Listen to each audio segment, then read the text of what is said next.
Assalamualaikum. Assalamualaikum warahmatullahi wabarakatuh.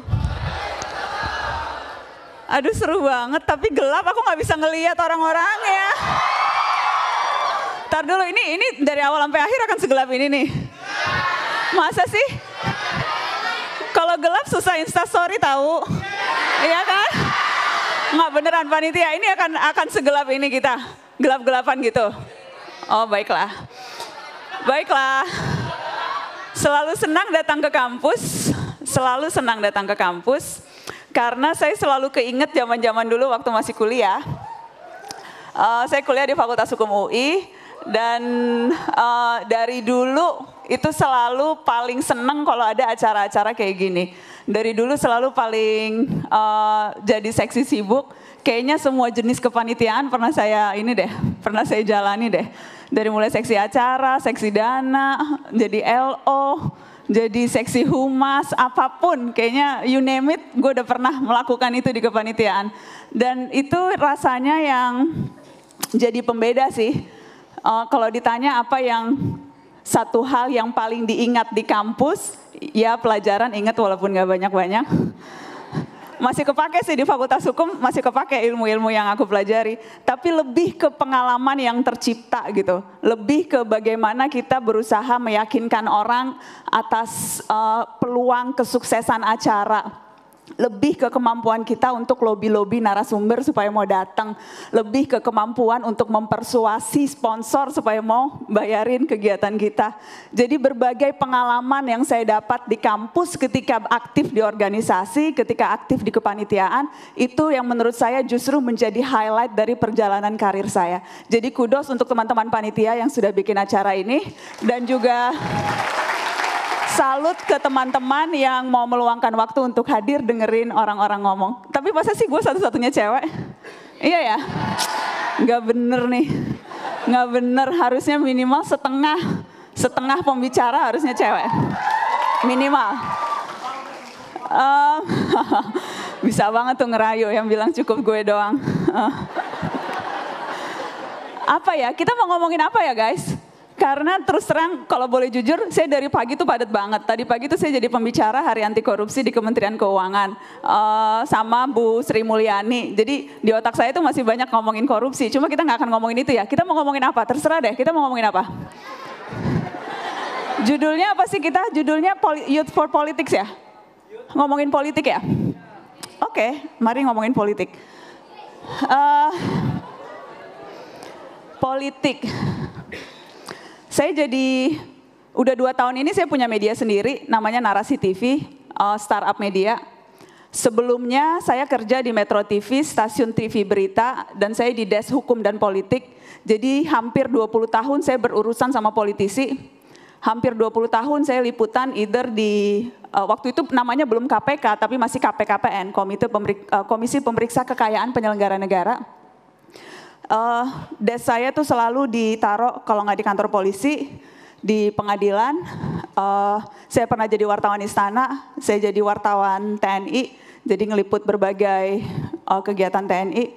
Jadi sejak awal, mungkin karena dulu dipikirnya lulus dari Fakultas Hukum, jadi memang ditaruh di sana. Tapi memang ketertarikan dan minat terhadap isu-isu ini memang ada sejak dulu.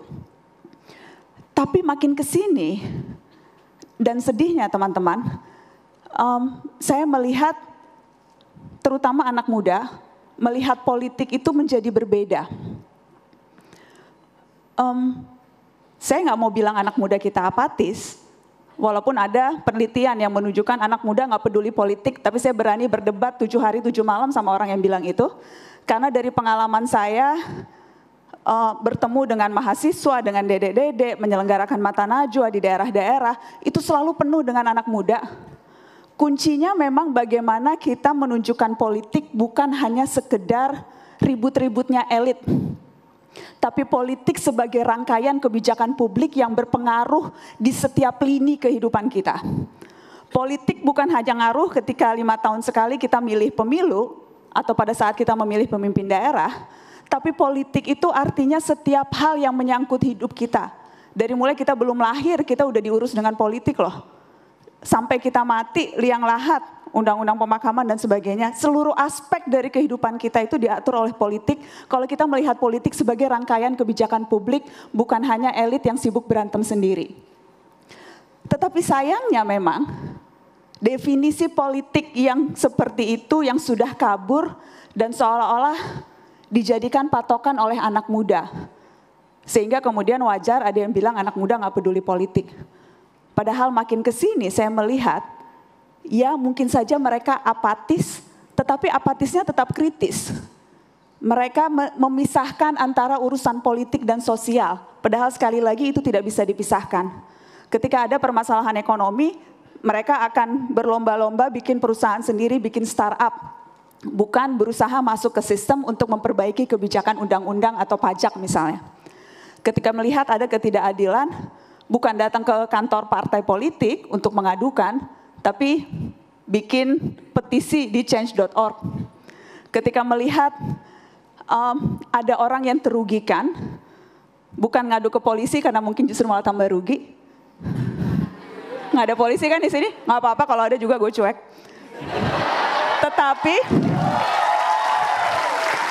Tetapi kita bikin petisi di kitabisa.com dan mengumpulkan uang sendiri untuk mengulurkan tangan. Jadi anak muda melihat politik itu dipisahkan dengan urusan sosial. Padahal sekali lagi apa yang kita lakukan itu ketika kita bersuara, ketika kita membubuhkan tanda tangan di petisi, ketika kita mengeluarkan 10.000, 20.000 untuk kitabisa.com, itu kita sudah melakukan tugas politik kita loh guys. Ketika kita merasa negara saja tidak cukup untuk bisa mengurusi warganya, tapi warga negara yang berdaya bahkan bisa punya kekuatan lebih dibandingkan aparat negara yang mungkin saja tidak peduli pada warganya. Jadi yang kita lakukan itu politik. Tapi memang agak sulit untuk membuat anak muda tidak melihat politik sebagai sesuatu yang menjengkelkan. Karena buat saya yang sudah 20 tahun urusan sama politisi memang makin lama makin bikin mangkel. Dan karena ada begitu banyak hal yang terkadang di depan mata itu menjadi representasi dari politisi kita. Dan saya kerap kali memberikan contoh Setia Novanto. Karena saya merasa itu drama paling epik. Seriusan loh. Ada begitu banyak drama-drama lain. Begitu banyak drama-drama lain. Jauh sebelum ini ada drama Gayus. Tadi saya mention Gayus karena saya di depan Dirjen Pajak. Ada ingat gak sih drama Gayus ketika dia memakai wig nonton pertandingan tenis? Ingat gak sih? Dan banyak drama-drama yang lain. Tetapi memang yang paling kita ingat dan berkelanjutan dramanya ya si Papa. Ya gak sih? Karena memang rangkaiannya seperti ini. Pertama, ia terkena kasus etika karena terekam perbincangannya bicara dengan Dirut Freeport. Sempat keluar tuh suara kita happy-happy, pakai private jet, dan ada niatan untuk bagi-bagi saham. Ketika kasus itu ia akhirnya mundur dari ketua DPR, dan ketika itu disebutkan ia melanggar etika. Tapi setelah dia mundur pun, dia maju menjadi ketua umum partai terbesar kedua di negeri ini dan menang. Ketika dia akhirnya menang sebagai ketua umum partai, dia mencalonkan diri lagi jadi ketua DPR, menang lagi. Ini orang yang sudah terbukti melanggar etika loh, dipilih lagi untuk jadi ketua perwakilan rakyat. Setelah dipilih lagi terkena kasus IKTP. Setelah rame-rame IKTP, nabrak tiang listrik. Ingat gak? Setelah nabrak tiang listrik, dia masuk rumah sakit pakai infus anak-anak. Sampai kemudian dokternya juga dipenjara karena terbukti kong kali kong. Pengacaranya juga dipenjara karena suka kemewahan, ingat gak? Di catatan Najwa juga tuh suka kemewahan itu muncul. Ketika akhirnya si Papa masuk penjara, ketika akhirnya masuk ke sel, kemudian selnya palsu. Epic banget gak sih sel palsu itu? Sudah sel palsu pun masih bisa keluyuran makan sate Padang dan ke toko bangunan. Ketika terbukti akhirnya dipindah ke penjara yang lebih maksimum security. Tapi di sana hanya 1 bulan dan katanya sudah tobat karena sudah jenggotan. Akhirnya dikembalikan lagi ke Sukamiskin. Dan sampai sekarang terakhir saya cek tidak ada perubahan, masih menikmati hidupnya di dalam sel yang palsu. Jadi gimana caranya kita nggak enak sama politisi ya? Gimana caranya kita nggak muak dan merasa jengkel dengan kelakuan elit-elit yang kerap kali mengatasnamakan kita ketika mengambil berbagai keputusan hanya untuk memperkaya diri atau kelompoknya. Gimana kita nggak sebel dan gimana gue juga susah hidup gue harus meyakinkan anak muda peduli politik kalau yang sehari-hari dilihat ya tingkah laku seperti itu. Susah. Capek juga datang ke kampus-kampus bilang, hey peduli, hey bersuara, hey bela KPK, hey jangan mau kena hoax, jangan percaya Novel Baswedan itu matanya palsu. Beneran itu dia matanya disiram air keras, jangan mau percaya sama orang yang mengatasnamakan orang lain dan bilang si Novel Baswedan itu palsu. Capek juga datang ke kampus-kampus bicara hal seperti itu. Kalau sehari-harinya yang kita lihat, tingkah laku politisinya gak banyak berubah. Jadi capek. Tapi terus kalau kita capek, itu artinya kita kalah berkali-kali. Ketika kita melepaskan tanggung jawab kita, ketika kita melepaskan apa yang seharusnya bisa kita lakukan, dan itu diambil alih oleh orang lain yang kerap kali bilangnya demi bangsa dan negara. Saya terkadang capek wawancara politisi ketika ditanya apa motivasinya demi bangsa dan negara. Mungkin sudah terdengar terlalu sinis ya. Cuma pengen juga sih sekali-kali wawancara politisi, gue mau jadi menteri karena gue mau berkuasa. Nggak usah deh bawa-bawa nama rakyat. Emang lo mau berkuasa? Which is nggak apa-apa, di mana-mana politisi yang untuk cari kuasa. Cuma apa yang akan kamu lakukan ketika kamu sudah dapat kekuasaan itu yang penting. Toh nggak semua orang mau jadi politisi kok. Biarkanlah orang-orang yang memang punya niat, punya kemampuan, punya skill, punya keterampilan, dan mudah-mudahan punya hati untuk jadi politisi. Karenanya ketika mereka mau berkuasa, kasih kesempatan mereka berkuasa. Tapi janganlah munafik bilang ini demi bangsa dan negara, ketika kita tahu itu hanya tukar-menukar dan tawar-menawar kursi. Dan ketika kita kritis berbicara disebutnya, wah tidak mau ada persatuan. Padahal rasanya aneh ketika yang kalah masuk ke gerbong yang menang dan lagi-lagi atas nama rakyat dan negara. Tapi itulah kenyataan politik kita. Dan itulah yang seharusnya berusaha kita bersihkan atau kita jernihkan. Sudah seharusnya kita punya kesadaran penuh untuk bisa membedakan berbagai kekonyolan itu kekonyolan yang dilakukan segelintir elit yang seharusnya tidak mengubah niatan kita untuk mau memperbaiki negeri dengan berbagai cara. Dan sudah seharusnya kita melihat berbagai kejahatan itu sebagai kejahatan. Bukan malah justru memaklumkan berbagai perilaku itu. Tiap kali saya posting soal anti korupsi, soal Setia Novanto, soal sel palsu, soal apapun, rata-rata komen netizen yang memang udah biasa. Begitulah negeri plus 62. Iya kan? Ya di mana-mana sih yang punya uang pasti kayak begitu. Alah nggak ada yang baru kan anak. Ya Mbak Nana udah biasa sama di LP main bayar-bayaran gitu. Dan itu yang berbahaya ketika kita akhirnya menganggap kejahatan itu sebagai normalitas. Ya nggak sih? Ketika kita sudah kebal ngelihat orang yang punya uang yang menentukan segala dan orang miskin pasti terpinggirkan dan kita bilang itu udah biasa. Itu yang bahaya. Ketika kita kerap memaklumkan kejahatan. Karenanya penting untuk anak muda di berbagai sinisme yang kerap muncul, yang saya akui terkadang saya juga bersalah atas itu. Penting untuk tetap punya jangkar, untuk tetap merasa what we do matters kok. Suara kita berharga bukan hanya di bilik suara, tapi saat-saat ini juga. Karena di sistem demokrasi sekarang, hanya itu satu-satunya yang kita punya, suara. Suara untuk bisa memaksakan penguasa melakukan apa yang kita hendaki. Apalagi yang kita punya? Negara punya kuasa, punya senjata, punya uang. Kita punya apa? Kita punya cinta. Makan cinta, nggak ada cinta. kita punya suara dan warga negara yang berkumpul dan berdaya bisa memaksakan penguasa untuk melakukan itu. Dan ini hanya satu-satunya cara yang bisa kita lakukan, memastikan sistem demokrasi itu berjalan. Karenanya jangan mau ditipu-tipu bilang presiden 3 periode, please deh. Jangan mau perubahan pilkada, undang-undang pilkada sehingga dipilih lagi ke DPRD. Itu hanya memberikan peluang mereka bagi-bagi uang seenaknya.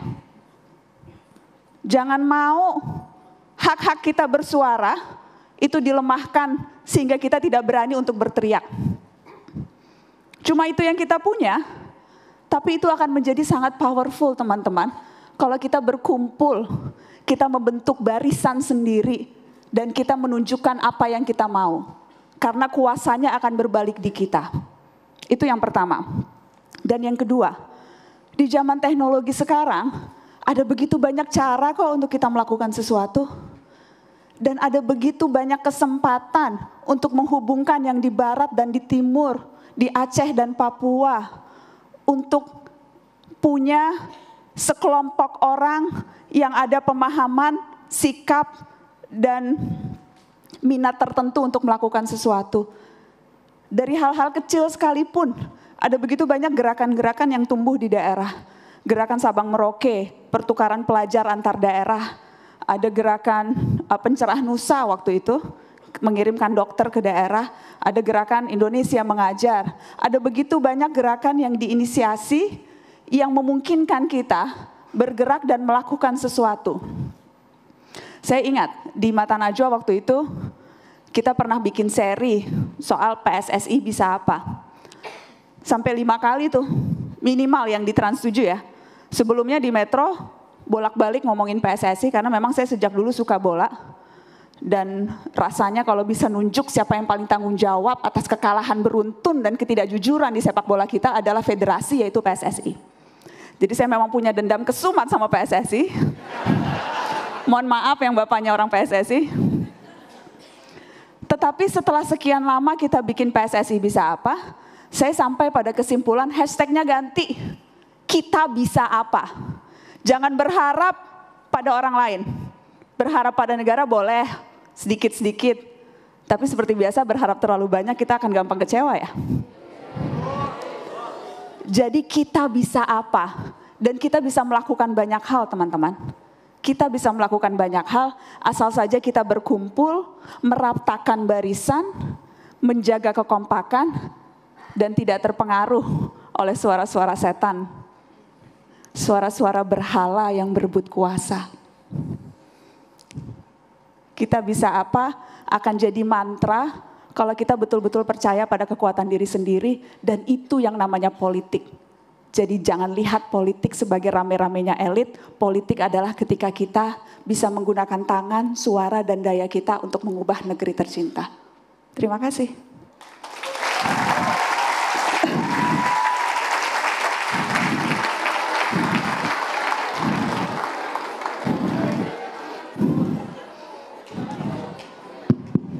Ya, tadi kita sudah mendengar beberapa materi yang dibawakan oleh Mbak Nana. Ya. Halo, namanya siapa? Rafael. Siapa? Rafael. Rafael. Iya. Rafael, oke. Kapan lagi ya? Ya, sekarang nih kayak udah pada mau nanya ya? Ada yang mau nanya nggak? Ulang. Cepet-cepetan ya. Ada yang mau nanya nggak? Yang mbak yang ini, yang di tengah, silakan.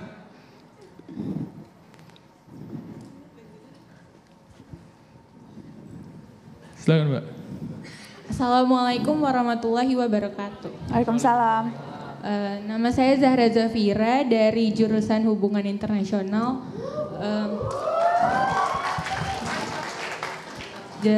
Jadi yang mau saya tanyain, sebelumnya dari pengertian yang saya dapat, politik secara komprehensif itu adalah tentang kepentingan.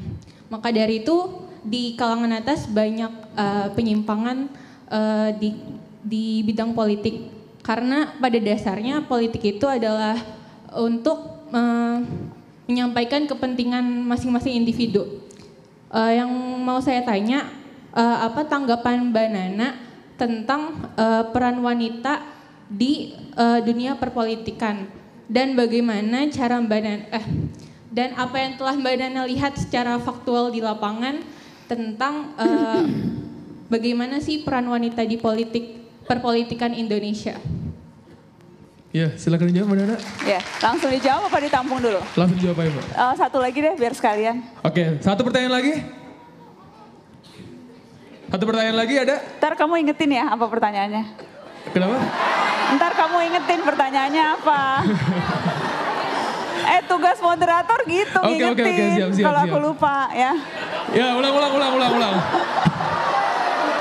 Ya udah, ulang. Ada yang ingin bertanya? Ya, masa paling ujung sana, silakan. Ya, pakai baju putih.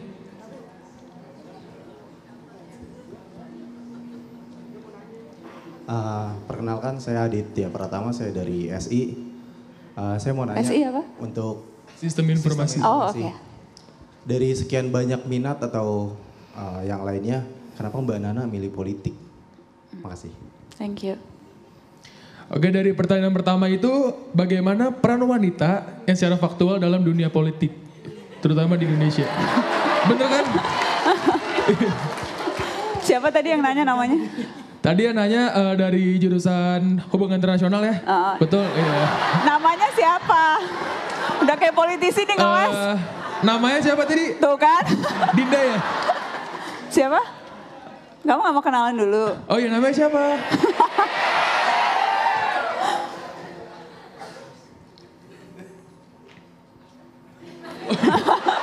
Oh, buat nyatet. Sebut saja Bunga ya. Iya, saya Bunga. Iya, kirain dapat hadiah ini.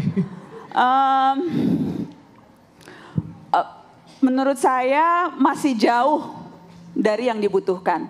Tetapi to be totally fair, bukan hanya di Indonesia sih, keterwakilan perempuan itu masih minim. Bukan hanya di dunia politik, tapi juga di dunia kerja bahkan. Yang di dunia broadcasting saya rasa beda. Minimal kalau di dulu tempat saya bekerja pertama di Metro TV, itu 50-50 lah. Di Narasi TV, perusahaan saya, itu semua BOD-nya sampai 2 bulan yang lalu semuanya perempuan. Baru kemarin kita mengangkat 1 direktur laki-laki. Di awal itu bahkan sampai 70% perempuan. Sekarang sudah mulai 50-50, 50%. Jadi memang harus ada keberpihakan untuk memastikan perempuan menduduki posisi-posisi kunci atau strategis. Dan itu juga saya bawa misalnya ke dalam talk show saya. Di Mata Najwa saya selalu berusaha memastikan ada perempuannya untuk bicara. Karena beda perspektif perempuan ketika mereka mengutarakan pendapat, ketika mereka memutuskan untuk mengambil sikap A atau B, perspektifnya beda dengan perspektif laki-laki, terutama di politik. Tetapi kenyataannya sekarang, kalau saya tidak salah, persentasenya bahkan turun tidak lebih dari minimal kan 30%. Dan tahun yang sekarang ini kalau kita bicara DPR, itu bahkan tidak sampai 20-an% kalau saya tidak salah. Mohon maaf kalau salah. Dan tapi itu tertutupi karena puncak pimpinannya adalah perempuan. Dan selama ini tidak pernah ada satu perempuan pun yang jadi ketua DPR. Jadi mari kita kasih kesempatan kepada Puan Maharani, cucunya Soekarno, untuk membuktikan kinerjanya dan mudah-mudahan tidak mengecewakan. Karena itu akan jadi kunci sih. Saya merasa kerap kali perempuan yang ada di posisi-posisi strategis punya beban jauh lebih banyak dibanding yang laki-laki. Ya nggak sih guys? Betul. Kita dinilai bukan hanya bagaimana performa kita di kantor, tapi bagaimana kita hal-hal kepribadian yang lain pun disangkut pautkan. Jadi terkadang bebannya menjadi lebih berat. Padahal itu sangat tidak adil. Karena kerap kali kita juga dituntut untuk melakukan hal-hal yang lain dibandingkan dengan pekerjaan kita. Dan ketika kita berhasil, kita kadang ragu menunjukkan keberhasilan. Malu, takut dibilang ambisius, takut dibilang gak disenengin. Karena sukses berkorelasi positif untuk laki-laki, tapi berkorelasi negatif untuk perempuan. Perempuan sukses akan dijauhi. Ada satu studi kasus yang menarik di Harvard. Saya baca survei hasil studinya. Jadi sekelompok mahasiswa diberikan kisah nyata, biografi tentang satu pengusaha teknologi yang berhasil. Digambarkan perjuangannya seperti apa, betapa kemudian ia berdarah-darah untuk membangun perusahaan sampai akhirnya berhasil. Tapi dua cerita itu diubah. Yang satu namanya Howard, yang satu namanya Heidi. Ini orang yang sama loh, cuma diganti jenis kelaminnya. Dan ketika kelompok mahasiswa itu ditanya, kamu lebih suka yang mana? Saya lebih suka Howard. Kayaknya orangnya punya semangat kerja, berdedikasi. Heidi, kenapa kamu gak suka? Kayaknya bici nih. Kayaknya si Heidi ini pasti kalau jadi bos suka marah-marah. They're exactly the same person, guys. Orang yang sama, cuma dibedain jenis kelamin. Tapi persepsi orang, perempuan sukses gak disukain. Laki-laki sukses dipuja-puja. Karenanya terkadang kita perempuan malu nunjukin kita sukses, ya gak sih? Dan itu terbawa sampai sekarang loh. Ada satu penelitian lagi, mahasiswi ketika disuruh menebak IPK-nya berapa, hampir pasti nebaknya lebih rendah dari apa yang mereka dapat. Mahasiswa, kira-kira IPK lu berapa? Nebaknya selalu lebih tinggi dari yang didapat. Pede, dede mahasiswa. Mahasiswi gak malu-malu. Fresh graduate mahasiswa, 53% berani nego gaji pertama. Mahasiswi hanya 7% yang berani nego, alhamdulillah gue dapat kerjaan. Jadi kerap kali kita tanpa sadar menganggap rendah kemampuan dan diri sendiri, teman-teman sayang, yang cewek-cewek. Dan sangat bisa dipahami, karena yang tadi, ketika sukses gak disukai, ketika sukses akan dianggap ibu yang tidak baik karena meninggalkan anak-anaknya bekerja di rumah, ya gak sih? Selalu ada perspektif itu. Di semua dunia, apalagi di politik, yang dianggapnya dunia yang keras, dunia laki-laki. Padahal sesungguhnya kemampuan kita perempuan untuk berempati, untuk bisa lebih mendengarkan dengan hati, untuk bisa lebih mudah beradaptasi, we listen with our hearts. Dan itu yang penting kan yang dimiliki politisi. Karenanya harus lebih banyak lagi perempuan yang masuk politik dan harus lebih banyak lagi perempuan yang memilih sesama perempuan. Saya kemarin waktu di waktu pemilu banyak banget yang nanya, nak pilih siapa ya? Perempuan. DPR-nya pilih siapa? Terserah, pilih perempuan. DPRD-nya pilih siapa? Pilih perempuan. DPD-nya pilih siapa? Pilih perempuan. Harus lebih banyak lagi perempuan yang juga menganggap kesuksesan orang lain bukan berarti kegagalan kita. Harus lebih banyak lagi perempuan yang ikut bertepuk tangan. Bila teman perempuannya berhasil bukannya malah nyalah-nyalahin atau ngerojokin gitu. Kalau kalah. We have to fix each other crown, girls. Let's fix each other crown. Karena hanya dengan cara itu kita bisa memastikan bahwa seluruh perspektif kita, perspektif perempuan yang utama bisa diarus utamakan. Mudah-mudahan bisa menjawab. Ya, terjawab Mbak. Ya, intinya dalam dunia politik Indonesia ini perempuan memiliki kesempatan yang sama ya, Mbak Nana ya? Ya, betul sekali. Ini takut nih. Ya, langsung. Yang tadi itu ya, kenapa politik ya? Aku belum jawab ya, kenapa? Sebetulnya nggak politik sih, saya nggak pernah merasa saya bukan politisi, saya tidak pernah merasa yang saya lakukan itu politik.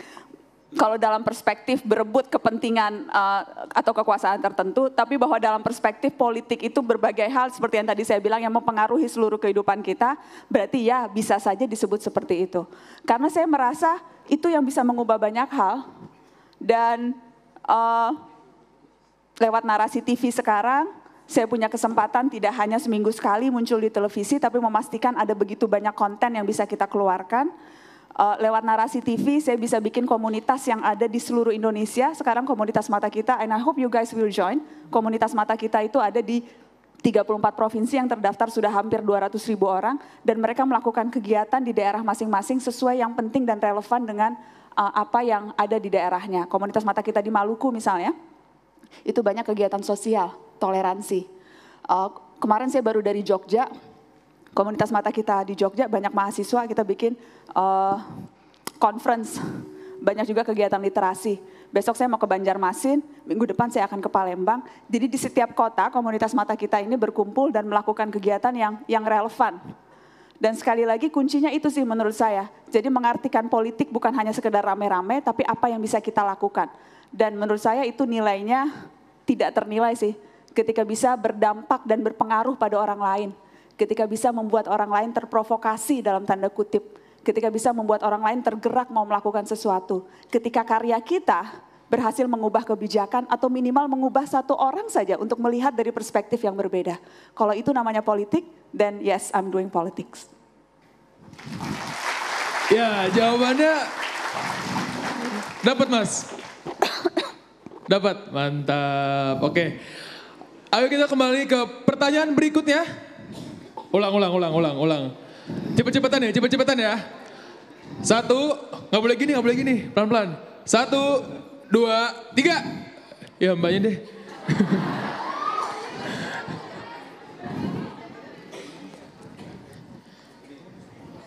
Ya mbak yang ini. Iya.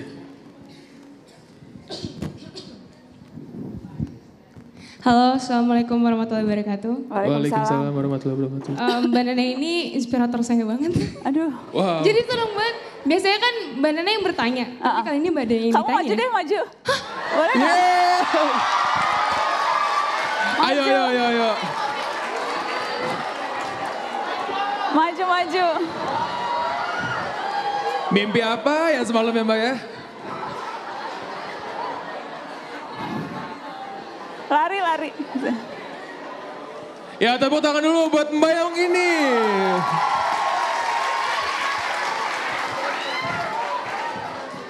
Halo, namanya siapa? Hah? Jangan nangis. Aku senang banget. Jangan nangis. Temennya jangan lupain instastory ya, jangan Tuh lupain kan, instastory. pasti gara-gara kamu tuh. Emang cowok suka bikin nangis Rezekinya ya. ya mbak ya? Oh my God. Kamu namanya siapa? Oh peluk lagi, oke. Kamu Nama aku Cahya. Cahya? Aku dari Mass Communication. Pinta tisu dong, kamu gak sensitif deh. Cepet dong. Ada tisu? Jangan pakai jilbabnya. Emang kadang cowok suka gak sensitif tisu. Gimana Cahya? Masih gak percaya. Itu kan sampai netes-netes. Coba. Udah. Kasih ya. Iya sama-sama. Kamu Wow. beneran kan? Megang. Sini di tengah. Kenapa? Kamu Cahya. Iya, aku Kuliah Cahya. di Aku di BINUS. di Binus enggak? University. Apa fakultasnya? Mass Communication. Oke.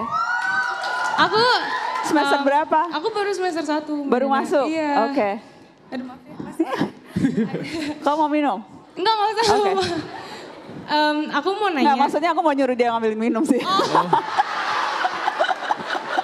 Mau minum gak Pak? Hah?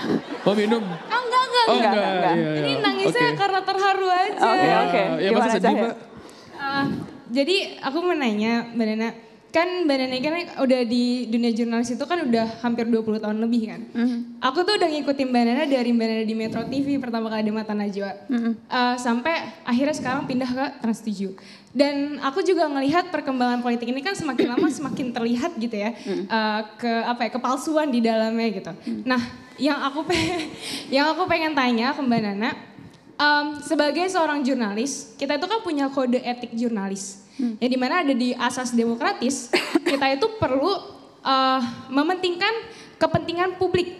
Tapi bagaimana caranya kita menjadi seorang jurnalis, kita tetap dalam kepentingan publik bukan kepentingan orang lain. Karena yang Mbak Nana tahu mungkin ada beberapa stasiun televisi di luar sana yang mempunyai kepentingan di luar. Hampir semua sih. Iya, ketahuan ya Mbak ya.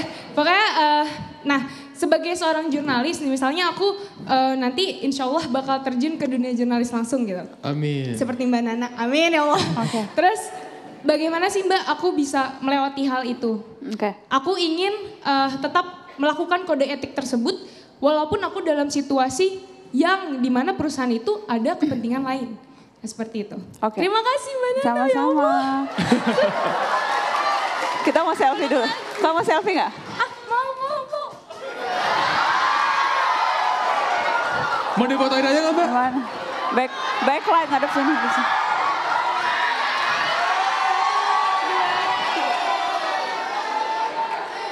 Ya tepuk tangan untuk Mbak Cahya. Thank you. Insya Allah. Langsung jawab apa tampung dulu? Langsung jawab aja Mbak. Langsung jawab ya? Iya. Seru kalau ketemu dede-dede. Bahwa setiap perusahaan pasti punya kepentingan lain itu iya. Bahwa media kita punya afiliasi politik tertentu itu iya. Dan saya mengakui ini bukan hanya saat saya sekarang punya narasi TV, punya media sendiri dan saya jadi owner televisi walaupun kecil. Tapi mudah-mudahan jadi gede, amin. Amin. Tapi saya juga mengakui itu ketika dulu saya masih di Metro TV dan saya menduduki waktu itu paling tinggi posisi saya wakil pemimpin redaksi saya pernah. Kemudian saya mundur dan saya keluar dari Metro dan bikin narasi. Jadi bukan rahasia lagi, tetapi sesungguhnya kalau kita bandingkan dengan negara-negara lain di dunia, itu bukan hal yang baru. Bahwa media punya keberpihakan tertentu, itu memang ada. Di Amerika jelas kok Fox News kemana. Sehari-hari Donald Trump mulu yang diwawancara. Ya nggak sih? MSNBC, kemudian media-media yang lebih cenderung ke Demokrat, itu juga kelihatan. Di Brazil juga seperti itu. Di negara-negara yang medianya variatif, juga rata-rata punya afiliasi tertentu kok terhadap politik. Rasanya cuma BBC yang bisa kita jadikan contoh media yang punya negara, tapi bukan jadi humasnya negara. Beda kan? Punya negara tapi bukan jadi PR-nya negara, jadi dia akan berbicara atas nama publik, bukan atas nama pemerintah yang setiap 5 tahun pun akan diganti. Tetapi bedanya sekarang, saya merasa pemirsanya makin cerdas. Mau Metro, mau TV One setiap hari, atau mau Perindo tuh Marsnya setiap hari dinyanyiin di ininya. Atau mau siapapun pemilik TV-nya muncul di TV. Pemirsa makin pintar kok, iya gak sih? Dan saya selalu bilang dulu waktu saya di Metro, saya bukan takut sama brewoknya Surya Paloh. Yang saya takuti justru pemirsa biasa yang punya kendali memegang remote control dan memindahkan dari mata Najwa ke ganteng-ganteng serigala. Dulu saingan gue itu please. Di jam 8 malam saingannya dulu sinetron. Tapi sekali lagi yang ditakuti itu dulu waktu saya bukan owner. Tapi pemirsa yang pertama makin cerdas, makin berisik, dan punya channel sendiri untuk menyuarakan keberisikannya. Kalau dulu protes sama TV, boro-boro lu niat nulis surat pembaca, ngirim fax, ya gak sih? Sekarang poni gua miring rame se-Instagram. Pemirsa yang makin kritis, makin cerdas, makin demanding, dan punya channel sendiri-sendiri untuk bersuara keras. Dan itu yang lebih berbahaya dibandingkan owner. Itu yang pertama. Yang kedua, lembaga pengawasnya juga makin banyak. KPI makin galak, Dewan Pers makin galak. KPI terlalu galak bahkan untuk sensor-sensor yang gak perlu, ya gak sih? Please deh. Betul banget. Tapi itu topik yang lain. Tapi lembaga-lembaga pengawas itu makin bergigi dan sanksinya juga berpengaruh. Jadi itu dua hal yang membuat siapapun yang punya media televisi, yang merasa punya kuasa karena dia yang membentuk, padahal sebetulnya channelnya juga frekuensi publik, tidak bisa seenaknya. Karena pemirsa makin demanding dan makin banyak pilihan. Sekarang kalau aku tanya nonton Mata Najwa di mana, mungkin nontonnya di digital, di YouTube. Ya nggak sih? Dan di YouTube juga banyak banget pilihan, ya nggak sih? Terlalu banyak pilihan. Kita sekarang society of choice, paradox of choice. Gue kalau ke supermarket milih sabun aja sejam, girls. Bingung yang SPF 15, SPF 30 untuk oily skin. Ya nggak sih? Milih pembalut aja ribetnya minta ampun. 30 cm, 45 cm, bersayap nggak bersayap. Iya nggak sih? Buat cowok-cowok yang gak paham gak apa-apa, biarin aja. Ini kita mengedukasi pria-pria. Jangan tabu bicara pembalut wanita. Emang kenapa? Ibu lu juga punya vagina kok. Iya kan? Tapi aku mau bilang, kita sekarang hidup di dunia yang begitu banyak pilihan. Dan itu yang akan membuat kita akan selalu berhati-hati. Bukan hanya televisi, tapi siapapun kita. Karena bisa dengan mudah ditinggalkan dan dicari alternatif yang lain, iya gak sih? Jadi ya, mungkin saja ada usaha untuk mempengaruhi, tapi sekali lagi yang penting bukan produsennya, yang penting konsumennya. Kekuasaan ada di tangan kalian yang pegang remote control atau tidak punya TV dan hanya nontonnya lewat gadget, ya gak sih? Itu yang pertama. Yang kedua, yang berusaha mempengaruhi bukan cuma orang yang punya kuasa. Pak RT di RT saya, 17-an kekeh harus diliput narasi TV. Ini ada kegiatan, rumah saya samping masjid. Ada kegiatan reguler tuh bikin masjid. Itu yang namanya usaha untuk supaya mau diliput. Jadi bukan hanya orang-orang tertentu yang punya kuasa yang bisa mempengaruhi. Semua orang dalam level apapun pasti ada kepentingan, ada keinginan untuk bisa masuk televisi. Karena TV atau informasi itu kunci sih. Gila banget loh. 90% orang di atas usia 12 tahun mendapatkan informasi dari televisi dan mengambil berbagai keputusan penting dalam hidupnya lewat informasi itu. Informasi itu kunci. Kita bisa mengambil keputusan, menentukan keberpihakan, mengambil tindakan dari informasi yang kita peroleh. Jadi kalau informasinya sampah, keputusan yang kita ambil juga baunya akan gak enak. Bau sampah ya? Kira-kira, padahal tadi gue udah dramatis, langsung jatuh. Nggak. Sampai mana tadi gue ngomong Sampai informasi. Gue sampai lupa deh. Coba lihat, oh iya sampai sampah. Iya sampai sampah. Ngeliat tuh jadi inget sampah. Iya. Enggak. Lupa beneran. Informasi diambil yang benar gitu. Iya, karena kuncinya itu ya nggak sih? Iya betul.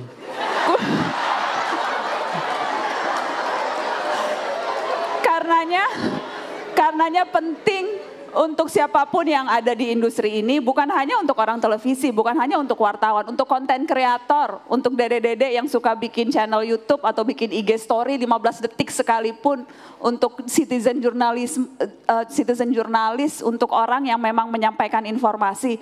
Penting untuk sadar kekuatan informasi yang bisa berpengaruh. Dan itu tanggung jawab profesi menurut saya. Dan kalau sudah memutuskan menjadi jurnalis, itu yang harus terus-menerus diingat. Apapun yang tampil di layar kita akan membentuk wajah dan kepribadian negeri, tidak hanya untuk generasi sekarang tapi yang akan datang. Apapun itu, kalau punya kesadaran penuh akan efek atau dampak dari informasi, kita akan selalu berhati-hati ketika kita menciptakan sesuatu. Jadi itu yang jadi yang paling utama menurutku. Kamu setuju nggak? Setuju. Oke.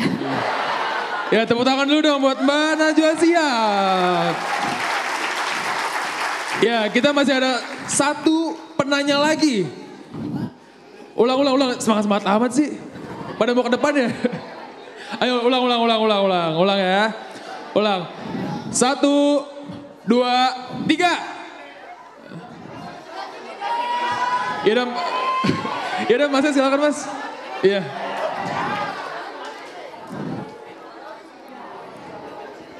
Tes.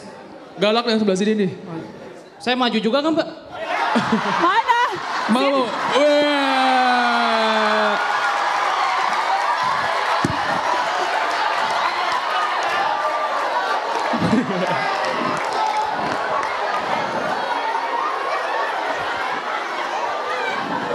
Ya silakan Mas. Untung saya pilih Mas ya. Tapi kamu gak mau meluk aku juga kan? Hah? Kamu pelukan sama dia aja. Pelukan, biar berasa. Oke, sebelah sini ya Mas. Mas bro. Tes, nama saya Muhammad Rafli dari jurusan Sistem Informasi. Panggilannya Rafli atau Muhammad? Rafli. Rafli. Kamu semester berapa? Semester 5. 5. Apa tadi jurusannya? Sistem Informasi. Sistem informasi. Seru ya kuliah di sini? Lumayan. Lumayan. Asik. Asik. Kamu udah punya pacar? Udah. Udah punya pacar? Ya. Ada nggak pacarnya? Nggak ada. Di sini, anak sini? Enggak. Oh enggak. Kenapa anak sini nggak cantik-cantik apa? Ya dari SMA soalnya. Oh pacar dari SMA. Oh serius banget dong. Langgeng banget ya. Ya. Bosen pasti ada. Gitu ya. Siapa namanya pacarnya? Latifah. Latifah. Kok mikir dulu? Nggak langsung nyebut. Hitung. Gue curiga nih. Nyebut pacarnya. Nggak spontan loh. Coba gue ulang. Siapa nama pacarnya? Latifah. Oh ya gitu dong. Langsung. Itu tanda-tanda. Soalnya gue udah terbiasa wawancara politisi. Oh, iya. Jadi beberapa detik nggak ngomong tuh ketahuan lu bohong. Saya bukan politisi. Enggak. Gue cuma mau bilang gue udah apal lah cara-caranya. Jadi Latifah ya. Iya. Kamu udah ngajak dia kawin belum? Apa? Udah niat ngajak dia kawin belum? Belum. Belum ya? Iyalah masih semester 5. Iya. Jangan Pengen buru-buru. sukses dulu sih. Iya insya Allah. Ya. Oke. Silakan kamu. Udah? Oh ya udah. Kamu mau nanya apa? Saya pengen nanya pandangan Mbak Nana tentang demokrasi Indonesia. Karena menurut saya sih. Kamu jangan berat-berat kenapa? Karena Tadi gue udah cuap-cuap demokrasi, lu jangan nanya hal yang sama. Masa gue ngulang? Enggak, saya kayak. Menurut saya Indonesia demokrasinya masih kayak gak demokrasi amat. Ngomong masih dibatasin, kita gak dijamin omongan yang kita keluarin itu bakalan kayak gak dijamin aja ada ITE, ada apalagi RUU segala macam. Terus juga karena demokrasi itu kan yang soal banyak-banyakan bukan benar-benaran. Jadi yang naik juga yang banyak bukan yang benar. Terus juga karena menurut saya demokrasi harus sejalan dengan kecerdasan masyarakatnya juga. Karena kalau masyarakatnya belum cerdas ya yang naik yang itu juga. Betul. Jadi menurut Mbak Nana tentang demokrasi Indonesia tuh kayak gimana? Aku setuju sih sama yang kamu bilang. Wow. Tepuk tangan dulu buat Mas Rafli. Thank you. Udah. Kamu gak mau foto? Kamu foto? Oh minta. Temenin dong, fotoin dong. Kamu anak SI gak punya handphone tuh gimana? Saya ada fotografer sendiri, Pak. Oh ada Fotografer sendiri. Bawa fotografer. Mau selfie nggak selfie? Naik ale. Lu luar biasa.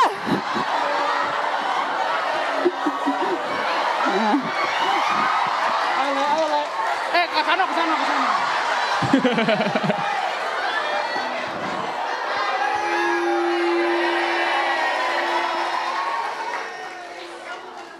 Oke. Sama-sama. Ji Thank mumpung you. nih. Mantap. Salam ya buat Latifah. Terus salam ya buat Latifah. Siap.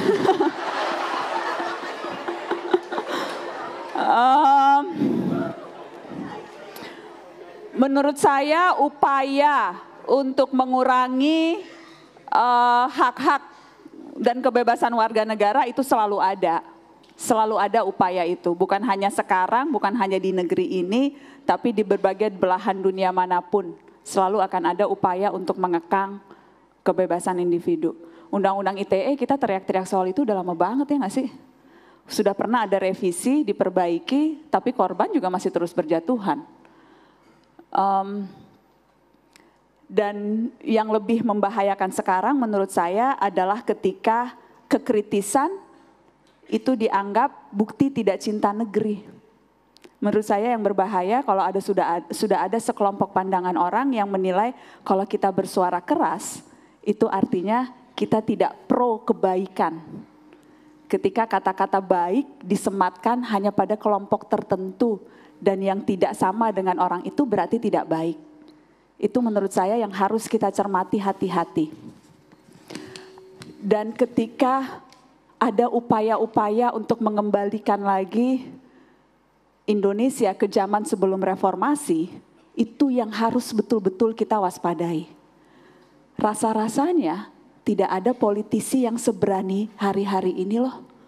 3-4 tahun yang lalu, mana ada yang berani bilang presiden 3 periode, ya nggak sih? Mana ada yang berani bilang, udah rakyat nggak usah dikasih kesempatan untuk memilih langsung. Upaya-upaya itu ada, tapi dengan bangga bilang, kita mau presiden 3 periode, mengubah undang-undang dasar untuk itu. Rasa-rasanya dulu nggak ada yang berani selantang itu ya. Dan bahwa sekarang mereka tidak malu untuk bicara seperti itu, yang bahkan oleh Pak Jokowi sudah dibilang, ini menampar muka saya nih. Kemarin kan panjang tuh Pak Jokowi bilang, usulan itu menampar muka saya. Saya adalah produk dari hasil pemilihan langsung. Kalau memang amandemen akan membuat negeri ini mundur demokrasinya, tidak perlu ada amandemen. Jadi beruntung masih ada pemimpin yang mau bersuara selantang itu, tetapi bahwa upaya-upaya itu sudah kasat mata, itu yang harus diwaspadai. Dan menurut saya, sekarang situasinya agak sedikit jelimet. Ketika orang dengan mudah gampang melabeli kelompok tertentu. Cingkrang dan cadar, lu radikal. Belain KPK, lu kadrun. Sekarang seperti itu kan? Pemisahan antara kita dan mereka, jurangnya menjadi sedemikian parah. Dan kalau dianggap tidak sesuai dengan satu pemikiran kelompoknya, lu tidak Pancasilais. Mengklaim Pancasila sebagai satu-satunya penafsiran yang hanya berlaku di kelompoknya dan yang lain tidak Pancasilais. Itu kan hal-hal yang terus-menerus disuarakan oleh para pegiat HAM ya. Bagaimana kita harus hati-hati menyikapi ini. Dan saya banyak berharap mahasiswa sih yang tidak punya kepentingan apapun, yang hampir selalu jadi lokomotif dan pelopor ketika negeri ini berada di ujung tanduk. Mahasiswa, maha atas siswa yang punya dapat kesempatan untuk mereguk dalamnya sumur ilmu pengetahuan. Dede-dede yang ada di sini hanya 2% mungkin. You're top of the top, krim yang paling enak. Begitu banyak saudara-saudara kita yang bahkan tidak punya kesempatan untuk sekolah SD yang tidak rubuh di tengah pada saat lagi sekolah. You have kesempatan luxury untuk bisa belajar, untuk bisa bersuara. Dan kalau itu tidak dilakukan, dosa. Dosa gak sih? Kesempatannya begitu banyak, bukan hanya untuk belajar tapi juga untuk menyuarakan dan menjaga akal sehat adik-adik, menjaga kewarasan publik dan berani bersuara dan bersikap. Mahasiswa, jangan mau main netral-netralan, harus berani ngambil posisi pada keberpihakan publik, pada kebenaran. Kalau semuanya takut dibilang kadrun, dibilang togok, dibilang cebong, dibilang kampret, selamanya kita akan masuk ke dalam kategori itu, ya nggak sih? Ketika saya mati-matian belain KPK dan menentang revisi undang-undang KPK, tiba-tiba saya jadi kadrun. Padahal sebelumnya saya anak ustadz yang nggak pakai jilbab, berarti saya liberal.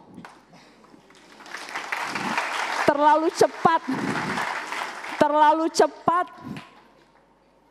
stereotyping atau tuduhan itu dilontarkan ke orang-orang yang berbeda sikap dengan mereka atau berbeda sikap dengan kita. Terlalu baper, seolah-olah kalau kita berbeda artinya kita musuh. Please deh, bukan cuma lu yang punya perasaan. Ngapain baper-baperan, ya kan?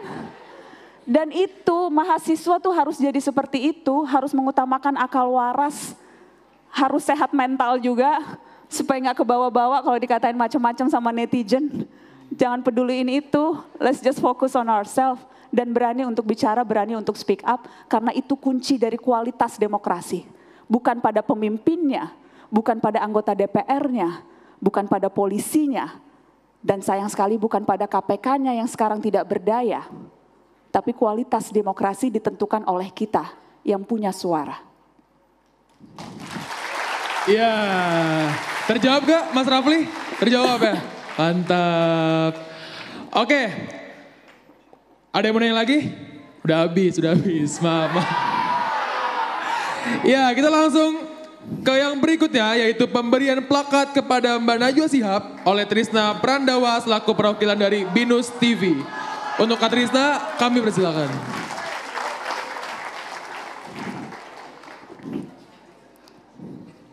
Aku di mana? Di situ.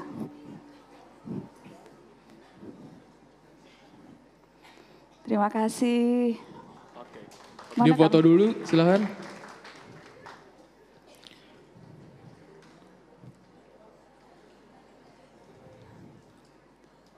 Thank you. Terima kasih. Ini isinya apa? Oh, ada kaosnya ya? Iya. Aku orangnya detail pengen tahu. Oke. Bagus, makasih ya. Ini jangan ditutupin gini biar kelihatan. Penting. Aku yang kurus ya fotonya. Udah. Terima kasih. Ya, Thank tepuk tangan you. yang paling meriah untuk Mbak Najwa Shihab.